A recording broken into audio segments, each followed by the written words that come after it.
حضرت حذیفہ رضی اللہ تعالیٰ عنہ نے بیان کیا کہ انہوں نے ایک شخص کو دیکھا جو نماز پڑھتے ہوئے رکوع اور سجدہ پورا نہیں کرتا تھا۔ حضرت حذیفہ رضی اللہ تعالیٰ عنہ نے اس سے فرمایا تم نے جو نماز پڑھی اگر اسی نماز کی حالت میں انتقال کر جاؤ تو حضرت محمد مصطفیٰ صلی اللہ تعالی علیہ وسلم کے طریقے پر تمہاری موت باقی نہیں ہوگی، تمہاری موت باقی نہیں ہوگی۔ صحیح بخاری جلد 1 صفحہ نمبر 109 کی حدیث باقی۔ اس کا مطلب یہ ہوا کہ کچھ لوگ نماز تو پڑھتے ہیں لیکن اتنا جلدی سٹ پٹ کر کے کہ مکمل جو ہے ابھی رکوع میں پہنچ بھی نہیں پاتے ہیں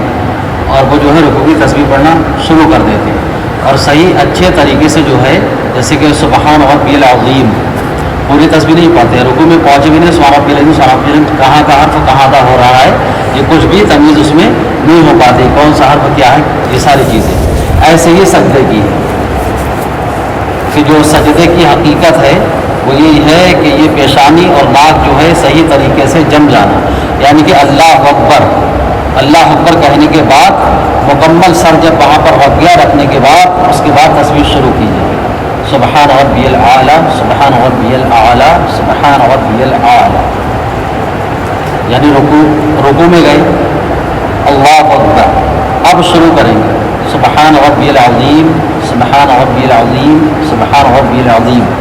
ایسے نہیں کہ سبحان ربی العظیم سبحان ربی العظیم سبحان ربی العظیم، خوب اطمینان کے ساتھ، یہ ہے رکوع کی حقیقت۔ اور ایسے ہی سجدے میں جانے کے بعد تسبیح کو پڑھیں گے، جلد بازی نہیں کرنا بالکل، کیونکہ یہ طریقہ یہ بھی کہ ہم نماز پڑھنے کے لیے آتے ہیں، اگر ہماری نماز صحیح طریقے سے مکمل نہ ہو تو پھر ایسی نماز کا فائدہ کیا ہے۔ سنن نسائی کی روایت ہے کہ آپ نے پوچھا تم کب سے اس طرح نماز پڑھ رہے ہو؟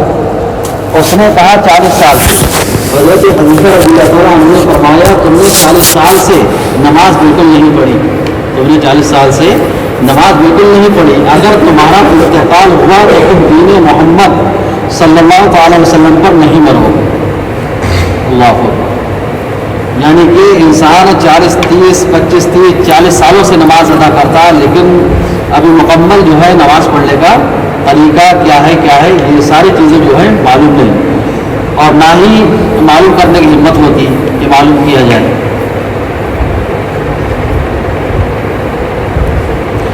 حضرت حسن بصری رحمۃ اللہ علیہ فرماتے ہیں ابن آدم تمہارے دین میں سے کون سی بات تیرے نزدیک قابل عزت ہوگی جب تمہارے یہاں نماز کی کوئی حیثیت نہ ہو، جب تمہارے یہاں نماز کی کوئی حیثیت نہ ہو تو تمہارے یہاں جو ہے دین کی کون سی بات قابل عزت ہوگی، کیونکہ سب سے اہم الفرائض جو ہے وہ نماز ہے، ساری چیزیں جو آتی ہیں وہ نماز کے بعد ہی آتی ہیں۔ نماز کی کوئی حیثیت نہ ہو اور قیامت کے دن تم میں سب سے پہلے نماز کا ہی سوال ہوگا، جس طرح اس سے پہلے نبی اکرم صلی اللہ تعالی وسلم کا ارشاد گرامی گزر چکا کہ قیامت کے دن بندے کے اعمال میں سب سے پہلے نماز کا سوال ہوگا، بس اگر یہ صحیح تو وہ کامیاب ہوا اور اگر اس میں خرابی ہوئی تو وہ ناکام نامراد ہوا۔ کنز الاعمال کی حدیث پاک۔ اگر کسی فرض میں کوتاہی اور کمی ہوئی تو اللہ تعالیٰ فرمائے گا دیکھو میرے بندے کے پاس نفلی عبادت ہے تو اس سے فرائض کی کمی کو پورا کرو، پھر دوسرے تمام اعمال کا بھی یہی حال ہوگا۔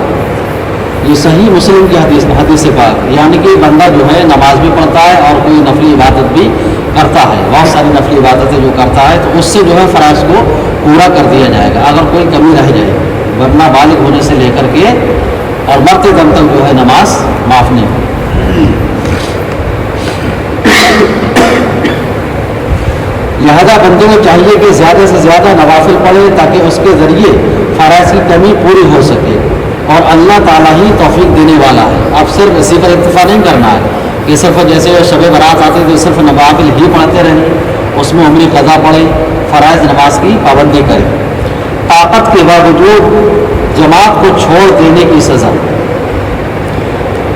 یوم یکشف عن ساق ویدعون للسجود فلا یستطیعون خاشعۃ ابصارهم ترهقهم ذلہ وقد كانوا يدعون للسجود وهم سالمون۔ جس دن ایک ساق کھولی جائے گی، ساق ہے حساب کتاب کی سختی، جس دن ایک ساق کھولی جائے گی اس کا مفہوم اللہ تعالیٰ بہتر جانتا ہے، اور ان کو سجدے کی طرف بلایا جائے گا تو وہ طاقت نہیں رکھیں گے، ان کی آنکھیں جھکی ہوں گی، ان پر ذلت چڑھی ہوگی، اور وہ اس وقت سجدے کی طرف بلائے جاتے تھے جب وہ صحیح اور تندرست تھے۔ میدان محشر جب قائم ہوگا تو کیا نام لے پروردگار عالم تمام اہل محشر کو جمع کرے گا، اور جمع کرنے کے بعد بھی یہ حکم فرمائے گا کہ مجھے سجدہ کرو۔ تو جو دنیا میں رب تعالیٰ کو سجدہ کیا کرتے تھے، نماز کی پابندی کیا کرتے تھے، وہ تو سجدے میں چلے جائیں گے، ان کو کوئی پریشانی نہیں ہوگی، لیکن جو طاقت رکھنے کے باوجود نماز کو نہیں پڑھتا تھا، ہلکے میں جان کر کے چھوڑ دیا کرتا تھا، تو وہ بھی یہ کوشش کرے کاش میں بھی جھک جاؤں، کاش میں بھی جھک جاؤں اور رب کے حضور سجدہ کروں، لیکن ان کی پیٹھ جو ہے وہ تانبے کی ہو جائے گی، اتنی سخت ہو جائے گی کہ وہ کوشش کرنے کے باوجود بھی رب کے حضور سجدہ نہیں کر سکیں گے جنہوں نے دنیا میں سجدوں کو ترک کیا تھا۔ تو ہمیں بھی چاہیے کہ آج ہمارے اندر طاقت ہے، قوت ہے، اور پروردگار کا یہ احسان، یہ فضل ہے کہ ہمارے اندر ایسی قوت طاقت ہے کہ ہم چل کر کے مسجد تک آ بھی سکتے ہیں، سارے کام بھی کر سکتے ہیں۔ تو ہمیں بھی چاہیے کہ نماز کی بھی پابندی کریں، کیونکہ میدان حشر میں وہ رسوائی ہوگی جو رسوائی دنیا میں نہیں ہوتی ہے، کیونکہ رب کے حضور وہ احکم الحاکمین جب وہ فرمائے گا اس کا فرمان، یہ تو یہ کہ حضور صلی اللہ علیہ وسلم کے ذریعے سے، قرآن کے ذریعے سے رب کے فرمان ہم تک پہنچے، لیکن وہاں پر جو ہے سامنے رب تعالیٰ فرمائے گا کہ مجھے سجدہ کرو، مجھے سجدہ کرو، یعنی کہ خود زبان سے پاک ہے۔ مثال کے طور پر یہ سمجھیے کہ جیسے کہ ایک انسان کہتا ہے کہ اپنی زبان سے، تو رب تعالیٰ یہ ندا فرمائے گا کہ اے میرے بندو مجھے سجدہ کرو، تو وہ سجدے میں جھکیں گے جو سجدہ کرتے تھے، جو سجدوں کو ترک کیا کرتے تھے، ان کی پیٹھ تانبے کی ہو جائے گی، لاکھ کوشش کے باوجود جو ہے وہ حد رکوع تک بھی نہیں جھک پائے،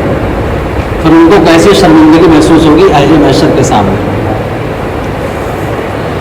یہ قیامت کا دن ہے جب ان پر ندامت کی ذلت چڑھی ہوگی اور دنیا میں ان کو سجدے کی طرف بلایا جاتا رہا۔ حضرت ابراہیم تیمی رحمۃ اللہ علیہ فرماتے ہیں اس نے اذان و اقامت کے ساتھ باجماعت نماز مراد ہے، اس سے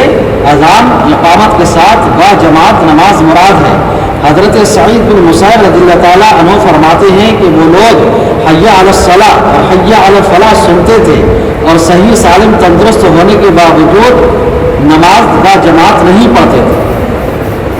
حی علی الصلاۃ حی علی الفلاح سنتے تھے، اذان کو سنتے تھے،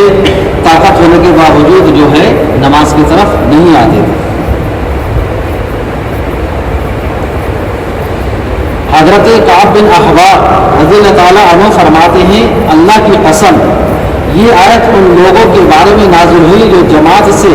پیچھے رہتے ہیں،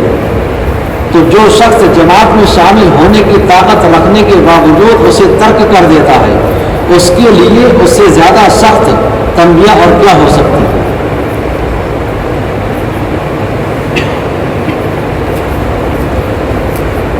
جہاں تک سنت حدیث سے ثابت ہونے کا تعلق ہے تو صحیحین، صحیح بخاری، صحیح مسلم میں ہے کہ نبی اکرم صلی اللہ تعالی وسلم نے ارشاد فرمایا میں نے ارادہ کیا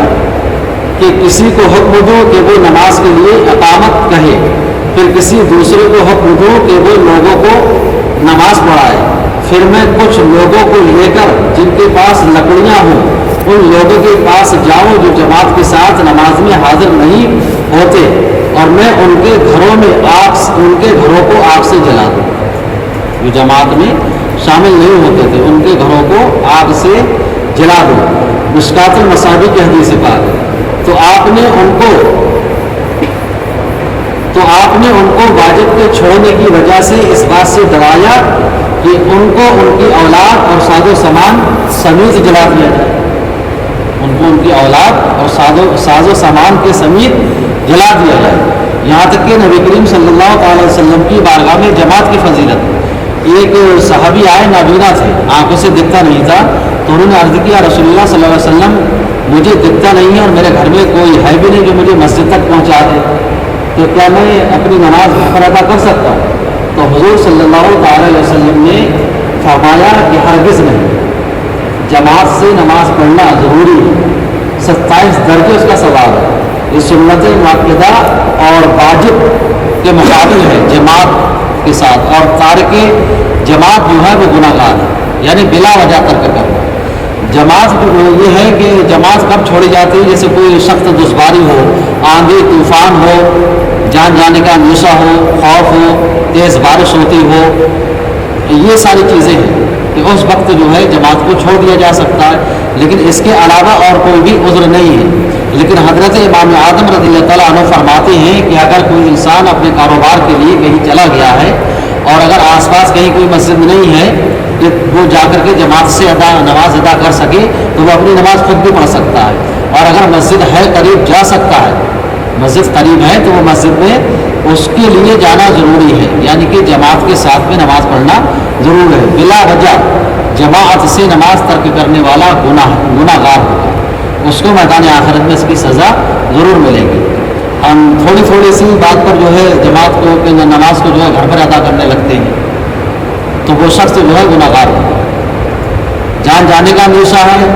مال لٹ جانے کا اندیشہ ہے، تیز بارش ہے، طوفان ہے، اس بنا پر جو ہے آپ گھر میں نماز ادا کر سکتے ہیں۔ ہلکی پھلکی بارش ہے اور کوئی نقصان نہیں ہے، تب آپ جو ہے مسجد میں آنا آپ کے لیے ضروری ہے، جماعت کے ساتھ ہی نماز پڑھنا۔ تو پروردگار عالم سے دعا ہے کہ ہم سب کو نماز پنجگانہ با جماعت ان کے اوقات پر ادا کرنے کی توفیق عطا فرمائے۔